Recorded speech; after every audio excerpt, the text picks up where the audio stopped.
उस मंथन में सबसे पहले गौ माता निकली।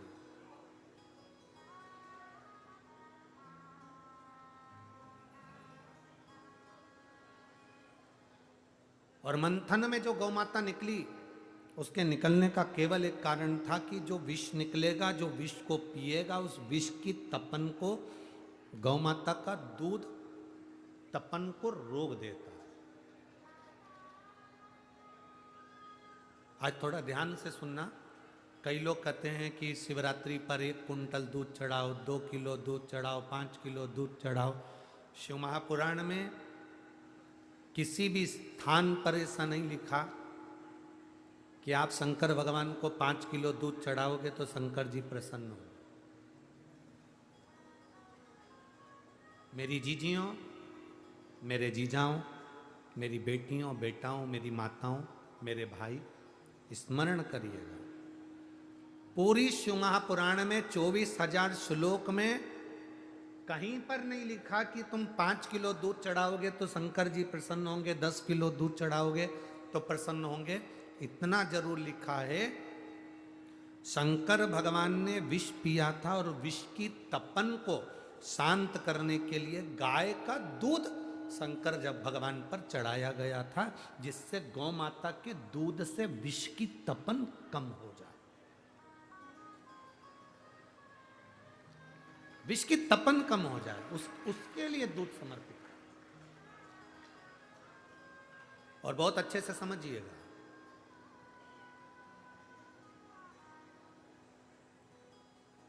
देसी गाय, भारतीय गाय का अगर छोटी वाली चम्मच से आधी चम्मच भी दूध तुमको मिल जाए और उतना दूध भी अगर तुम शिव जी को समर्पित कर रहे हो तो भगवान के लिए तुम बहुत कुछ कर रहे हो, समझ के। पाउडर का दूध नहीं, जर्सी का दूध नहीं, देसी गाय का अगर आधे से आधा चम्मच 2 बूंद दूध भी शिव जी को समर्पित कर कर आप जल चढ़ा रहे हो तो समझ लो कि आपने दूध से बाबा का अभिषेक कर दिया। नकली दूध लाकर भगवान का अभिषेक करते हो तो वो श्रेष्ठता नहीं, उसमें आनंद नहीं।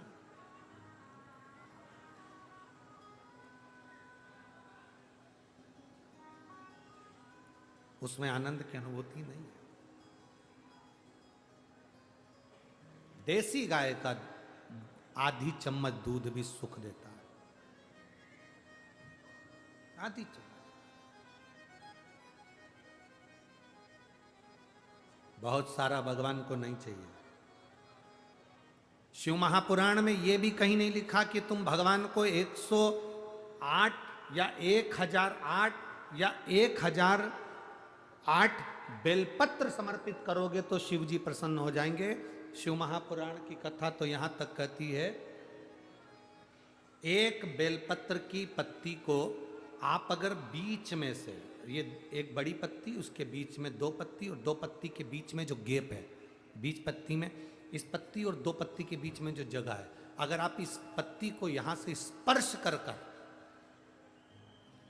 इस पत्ती को यहां से स्पर्श कर कर शंकर भगवान के शिवलिंग पर अगर आप श्री शिवाय नमस्तुभ्यम कहकर, पंचाक्षर मंत्र नमः शिवाय कहकर, षडाक्षर मंत्र ओम नमः शिवाय कहकर यदि शंकर के शिवलिंग पर समर्पित करते हो तो वो 108 बेलपत्र का काम कर जाती है। पकड़ने का स्थान देखिए,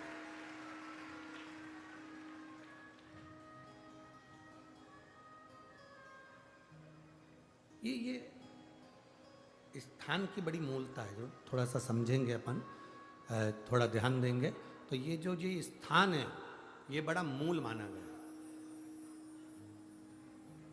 बेलपत्री की बड़ी पत्ती, नीचे की 2 पत्ती, उसके बीच में जो खाली डंडी जो दिख रही है, इसको अगर पकड़कर बेलपत्र समर्पित कर रहे हैं तो 108 बेलपत्र के बराबर हमें फल प्राप्त हो रहा, 108 बेलपत्र। और समझिएगा, मान लो आपके पास में ना पीला चंदन है, ना लाल चंदन है, ना अक्षत है, ना पुष्प है, ना कोई सामग्री है, ना दिया है लगाने के लिए, शंकर जी के मंदिर में लोटा भर के जल लेकर गए हो, आज तुम्हारे पास में हो सकता है जल भी नहीं है, लोटा भी नहीं है, तो जिस शंकर जी का दर्शन करने गए हो उन्हीं की बेलपत्र को उठाओ और बेलपत्र को उठाने के बाद पहले अपने हथेली पर रखो, अपना हाथ रखकर बाबा से प्रार्थना कर कर बेलपत्री की मध्य पत्री आगे वाली पत्ती को पकड़कर अगर वो बेलपत्र हम शिव जी को समर्पित करते हैं तो हमारा पीला चंदन, लाल चंदन, दिया सब बाबा को समर्पित हो जाता है, उस बेलपत्री मिल जाती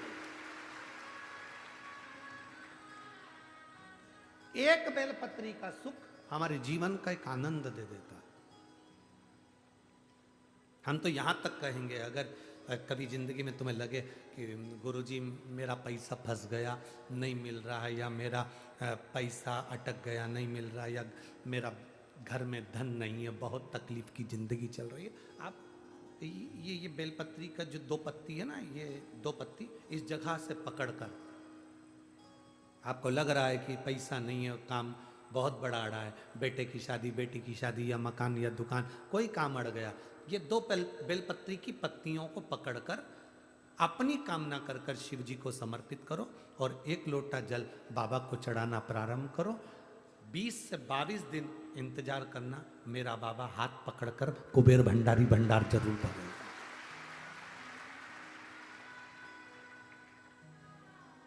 दो पत्ती को पकड़कर,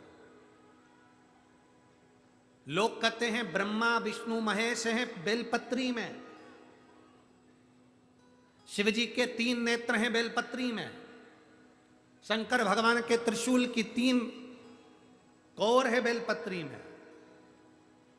हम कहते हैं अभी थोड़ा आप स्मरण करेंगे, अगर आप शिव महापुराण को अच्छे से पढ़ेंगे तो आपको ज्ञात होगा,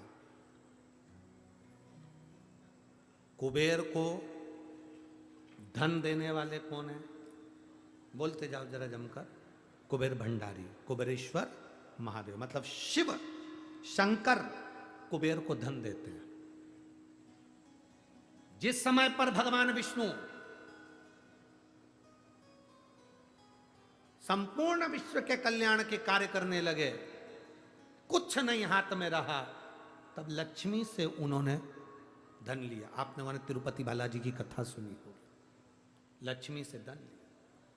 लक्ष्मी, इन जीवों के कल्याण के लिए तो मुझे धन दे दे। लक्ष्मी ने धन दिया। एक दिन नारायण ने पूछ लिया लक्ष्मी से, लक्ष्मी मैं नारायण, मेरे पास भी संपदा की कमी नहीं, पर तेरे पास लक्ष्मी इतनी संपदा कहां से आती है? तेरे पास इतनी संपदा कहां से आती है? लक्ष्मी जी कहती हैं, मेरी मां ने, मेरे पिता ने मुझे केवल एक ही बात सिखाई थी, किसी के आगे हाथ नहीं फैलाना है, शंकर की स्तुति करना है। लक्ष्मी जी कहती हैं, जब मुझे जरूरत पड़ती है मैं कुबेर को साथ में लेकर पहुंचती हूं। बेलपत्री की ये बीच वाली पत्ती है शिव,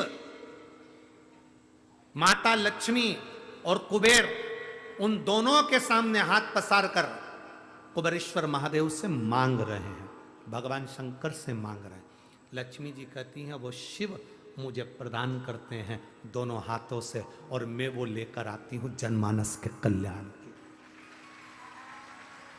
जब हम शिव जी को बेलपत्र चढ़ाते हैं तो इस तरह से पकड़कर जब हम कामना कर कर चढ़ाते हैं, इन दोनों पत्ती को लक्ष्मी और कुबेर का स्मरण कर कर, कुबेरेश्वर बाबा का स्मरण कर कर जब हम शिव जी को समर्पित, हाँ थोड़ा सा ध्यान देंगे, बेलपत्री की जो डंडी होती है वो शिवलिंग पर जब चढ़ाई जाए, तो जब हम 2 पत्तियों को पकड़कर चढ़ाएंगे तो इस डंडी का मुख, जहां अशोक सुंदरी की जगह है, जहां से पानी बहता है, इस डंडी का मुख उस ओर होना चाहिए। बस इतना जरूर इसमें, वो डंडी का मुख उस ओर हो जहां पानी बहता है।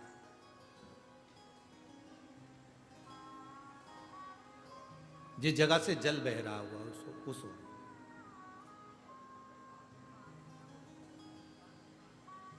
बीस 22 दिन प्रैक्टिकल करना। सियोर वाला महाराज कहीं झूठ तो नहीं बोल रहा है? पकड़ना चाहिए, अगर झूठ बोले तो तुरंत पकड़ लो। ए महाराज, अगला पत्र तुम ऐसे ही भेज देना, ओ महाराज झूठ बोले थे तो, पकड़ना चाहिए। कहीं सियोर वाला महाराज ने झूठ तो नहीं कह दिया?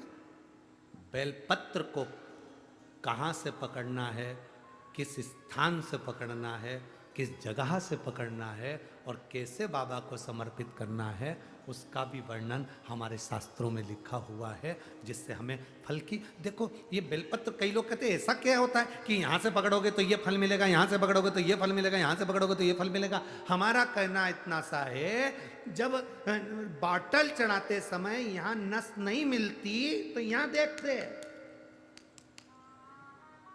नस यहां नहीं मिलती तो यहां देखते, सुई बॉटल चढ़ रही है, नस ढूंढना है, यहां देखते हैं। फिर देखा कि यहां एक नस है, उसमें सुई चुभाई, बॉटल चालू करी, थोड़ी देर बाद ये नस फूलने लगी, हटा दिया। फिर इस हाथ में देखी